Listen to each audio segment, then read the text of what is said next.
जय हिंद। रिसेंटली हमने बहुत चर्चा सुनी है खालिस्तान के बारे में। इस प्रेजेंटेशन में हम ये जानने की कोशिश करेंगे खालिस्तान क्या है, इस डिमांड का क्या कोई रिड्रेसल मैकेनिज्म है, अगर है तो किस तरह उसको एड्रेस किया जा सकता है। शुरू करते हैं। खालिस्तान एक ऐसा रीजन है जिस पे खालसा का सॉवरन कंट्रोल हो, दैट इज वो रीजन जिस पे खालसा ऑटोनोमसली रूल कर सके without any dependence on any of the external entities, that is Khalistan. अब इसको लेकर एक सवाल यह भी पैदा होता है कि खालसा क्या है। Khalsa was established bye Shri Guru Gobind Singh ji, जो कि बेसिकली रिलेटेड है सिखिज्म के साथ। तो इन सिंपल फॉर्म्स खालिस्तान एक ऐसा क्षेत्र है जिसके ऊपर सिखिज्म का डायरेक्टली कंट्रोल है। तो ये कौन सा क्षेत्र है, किस क्षेत्र की बात कर रहे हैं, जियोग्राफिकली ये कौन सा रीजन है, इसको समझने की कोशिश करते हैं। आज भारत में पंजाब एक छोटा सा स्टेट है, पर हिस्टोरिकली महाराजा रणजीत सिंह के वक्त पर पंजाब इतना छोटा नहीं था। इसमें हरियाणा, हिमाचल प्रदेश, जम्मू कश्मीर, दूसरी ओर से मुल्तान, कसूर, लाहौर और अफगानिस्तान से नौशहरा, पेशावर और अटक जैसे क्षेत्र शामिल थे। धीरे धीरे जो ब्रिटिश गवर्नमेंट थी उन्होंने पंजाब के ऊपर अपना शिकंजा कसा और एंग्लो सिख वॉर्स के बाद पंजाब को एनेक्स कर लिया गया। करते करते 1947 में एक बाउंड्री कमीशन बिठाया गया जिसने पंजाब को बीच में से विभाजित कर दिया। रेड क्लिफ लाइन बीच में से खींच दी गई। 1966 आते आते स्टेट्स रीऑर्गेनाइजेशन कमीशन के द्वारा हरियाणा को पंजाब से अलग किया गया और कुछ क्षेत्र या डिस्ट्रिक्ट्स ऐसे थे पंजाब के जो सही तरह एक एडमिनिस्ट्रेशन मैनेज करने के लिए हिमाचल प्रदेश को दे दिए गए। तो आज की जो खालिस्तान की डिमांड है वो आज के पंजाब वाले क्षेत्र की है जो भारत का हिस्सा है। उस क्षेत्र में ये डिमांड उठ रही है। तो अगला सवाल यहां पे ये समझने लायक होगा कि क्या ऐसा कुछ है मैकेनिज्म जिसमें इस डिमांड का एक प्रॉपर चैनल के थ्रू रिड्रेसल में हो सके। तो इसको समझने के लिए हमें सबसे पहले समझना होगा राइट टू सेसीड के बारे में। यह एक अधिकार है जो किसी स्टेट को मिलता है जिसके तहत वो अपनी पेरेंट राज्य से या देश से अलग होने में सक्षम हो। तो इसका जो सृजन था इस विचारधारा का वो हुआ क्रिप्स मिशन में 1942 के आसपास। क्रिप्स मिशन हमारे भारत में एक कमीशन के तौर पे भेजा गया जिसके तहत कांग्रेस, मुस्लिम लीग और बाकी के जो हमारे भारतीय लोग थे उन्होंने नेगोशिएट करना था हमारी आज़ादी को लेकर।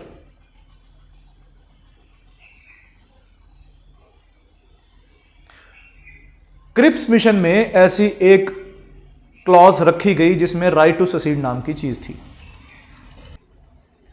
अब मजेदार बात यह है कि इस राइट टू सेसीड को लेकर सभी पॉलिटिकल दल एक ही प्लेटफॉर्म पे थे, जो हमारे उस टाइम के भारत में देखना बहुत अलग थी बात। चाहे तो कांग्रेस की बात करें, लिबरल्स की बात करें, हिंदू महासभा की बात करें या फिर बात करें मुस्लिम लीग की, राइट टू सेसीड किसी को भी पसंद नहीं आया। क्रिप्स मिशन किसी को भी पसंद नहीं आया।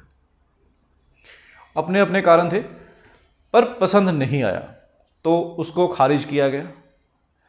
1947 आते आते माउंटबेटन प्लान लागू किया गया जिसके तहत भारत में दर्ज 500 से ज्यादा जो प्रिंसली स्टेट्स थी उनको एक ऑप्शन दिया गया कि आप कुछ भी अपनी मनमर्जी से कर सकते हैं, चाहे तो भारत में आप शामिल हो जाएं या पाकिस्तान का आप हिस्सा बन जाएं, और अदरवाइज आप अपना खुद का एक स्टेट, इंडिपेंडेंट स्टेट भी बना सकते हैं।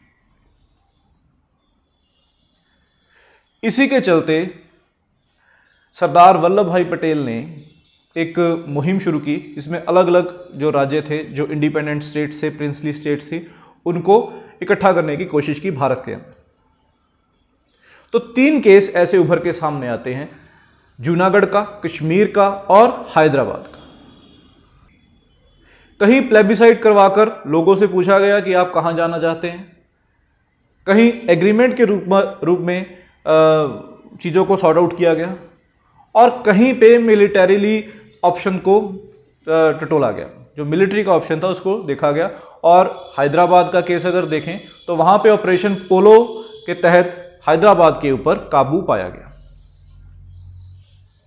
ये सब कुछ लॉ एंड ऑर्डर और पब्लिक पीस को बनाने के लिए किया जाता है। क्या था बेरूबारी केस? बेरूबारी एक क्षेत्र है जो बाउंड्री कमीशन की नजर से चूक जाता है और इसका प्रॉपर विभाजन नहीं हो पाता भारत और पाकिस्तान के मध्य। इसी को लेकर नेहरू और मून आपस में एक एग्रीमेंट करते हैं जिसकी कॉन्स्टिट्यूशनल वैलिडिटी और उसकी एप्लीकेबिलिटी सुप्रीम कोर्ट में चैलेंज हो जाती है। और सुप्रीम कोर्ट अपनी जजमेंट में ये कुछ चीजें सामने रखते हैं।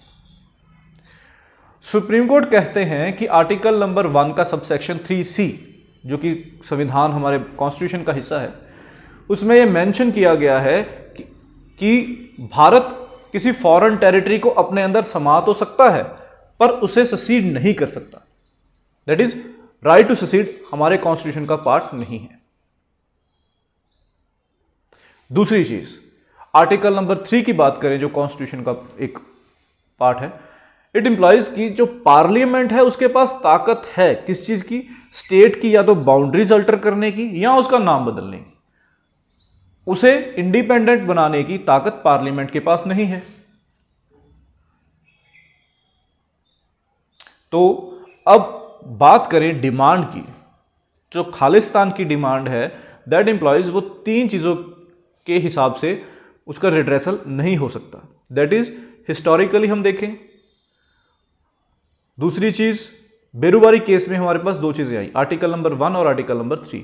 तो आर्टिकल नंबर 1 तो यह कहता है कि कॉन्स्टिट्यूशन में ऐसी प्रोविजन नहीं है राइट टू सेसीड की।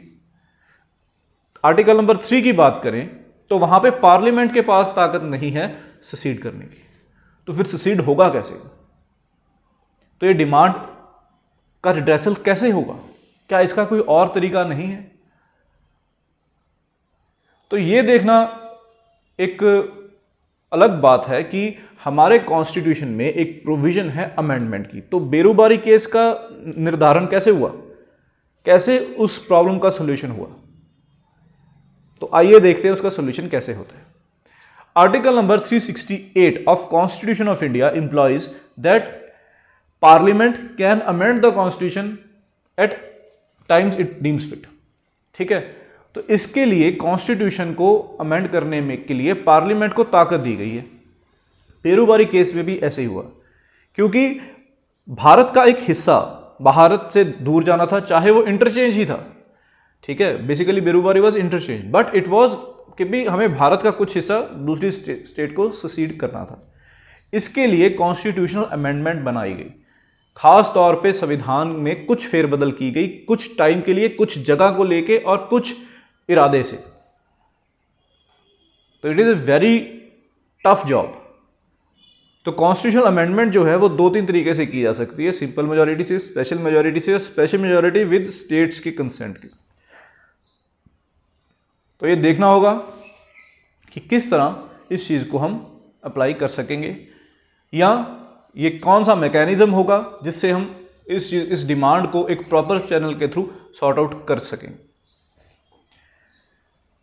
तो बेसिकली अभी तक हमने आज के इस सेमिनार में ये देखा कि खालिस्तान की डिमांड, उसका क्षेत्र और उसका रिड्रेसल मैकेनिज्म अगर है तो क्या है, अगर नहीं है तो कैसे नहीं है। मिलते हैं अगली बार ऐसे ही एक डिटेल्ड सेमिनार के साथ। Thank you.